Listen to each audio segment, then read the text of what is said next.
Good morning সবাইকে। দারুণ সকাল, দারুণ ঘুম হলো, দারুণ ভিউ। ওই যে দেখা যাচ্ছে সমুদ্র, সমুদ্রের জলোচ্ছ্বাস বেশ সুন্দর। একটু বাইরে যাই, বাইরে গিয়ে আমাদেরকে দেখাই, দেখি বাইরে কতরকম গরম আছে। না গরম কিন্তু দীঘা এসে যেরকম ভেবেছিলাম গরম হবে সেরকম কিন্তু গরম সেরকম নেই, নেই বললেই চলে। যাই হোক, সমুদ্রটা কিন্তু ভীষণ সুন্দর লাগছে এখান থেকে। এখন এসেছি আমাদের হোটেলের রেস্টুরেন্টে সকালে ব্রেকফাস্ট করতে, আর এখানে আয়োজনটা জাস্ট দেখো, এত কিছু রয়েছে খাওয়ার, ভেজ থেকে নন ভেজ সমস্ত আইটেম কিন্তু রয়েছে। আমি লাঞ্চ করেছি এরকম বাফেটে, আর ডিনারও করেছি, তবে ব্রেকফাস্ট কিন্তু কোনো হোটেলে গিয়ে আজ অবধি করিনি, তবে আজকে কিন্তু করছি। আর এটা কিন্তু কোনো টাকা লাগবে না, আমার 1 টাকাও এক্সট্রা পে করতে হবে না এদেরকে।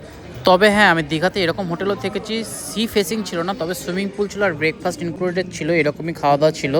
তবে এত কিছু আইটেম ছিল না, খুবই ছোটোখাটো জায়গা ছিল ওটা। তবে এই রেস্টুরেন্টে কিন্তু খাওয়ার কোয়ালিটি কোনো গুণমান নিয়ে কোনো তুলনা হয় না। এরকম একটা ব্রেড নিয়েছি, আর তার সাথে চা দিয়ে একটু ব্রেকফাস্টটা চা দিয়ে খাওয়ার জন্য নিয়েছিলাম। ওটা স্যান্ডউইচটা খাওয়া হয়ে গেলো, এবার কিন্তু আসল খাওয়া দাওয়া শুরু করবো। একটা নিয়ে নিলাম বয়েল এগ, এটা ডিমটা ছাড়িয়ে নিতে হবে। আর এখানে রয়েছে কিন্তু চিকেন সালামি রয়েছে আর চিকেন সসেজ রয়েছে। এটা কিন্তু আমরা দার্জিলিংয়ে গিয়ে এরকম ব্রেকফাস্ট করেছিলাম, ইংলিশ ব্রেকফাস্ট বলে এটাকে। সসেজটা নিয়ে নিলাম আর সালামিটাও নিয়ে নিলাম, 2 পিস 2 পিস করে, পরে যদি লাগে তারা কন্টিনিউ করব।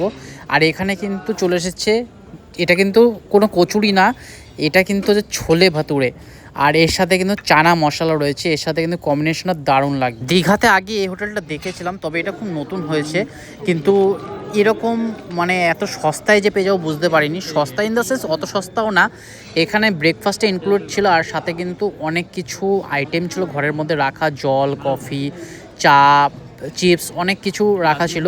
আমাদের এখানে কিন্তু হোটেলে খাওয়া দাওয়া ভীষণ ভালো লাগলো, চিকেন সালামি থেকে শুরু করে চিকেন স্যান্ডউইচ যা ছিল সমস্ত আইটেম কিন্তু আমার ভীষণভাবে ভালো লাগলো। চাটার কোয়ালিটি ভালো হচ্ছে, চাটা কিন্তু দুধে ফোটানো চা রয়েছে, আমুল দুধের চা ছিল না। কফিও রয়েছে, কফি চাইলেও কফি খেতে পারে সব। আর এখানে পিওর জুসও রয়েছে, ওয়াটারমেলনের জুস রয়েছে, আর মাজা ইউজ করা হচ্ছে কিন্তু অরেঞ্জ জুসের ক্ষেত্রে। প্রচুর লোক বসে কিন্তু ব্রেকফাস্ট করছে। আমি কিন্তু নেক্সট ভিডিওতে তোমাদের সাথে শেয়ার করবো যে জুসের সাথে আর কী কী আইটেম খেলাম।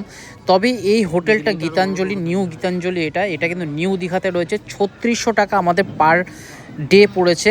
মানে এটা কিন্তু এখানে চেক আউট টাইম হচ্ছে সকাল 10টা থেকে 10:30টার মধ্যে চেক আউট টাইম, আর চেক ইন টাইম হচ্ছে 10টার মধ্যে। আমরা বিকেলবেলা এসেছিলাম, বিকেলবেলা এসে আমরা পরের দিন সকালবেলা ব্রেকফাস্ট করছি। আর এত সুন্দর ব্রেকফাস্ট, এত সুন্দর কোয়ালিটি, আর ওয়েল ম্যানার্ড স্টাফ রয়েছে এখানে, আর এত সুন্দর সি ফেসিং ভিউ রয়েছে।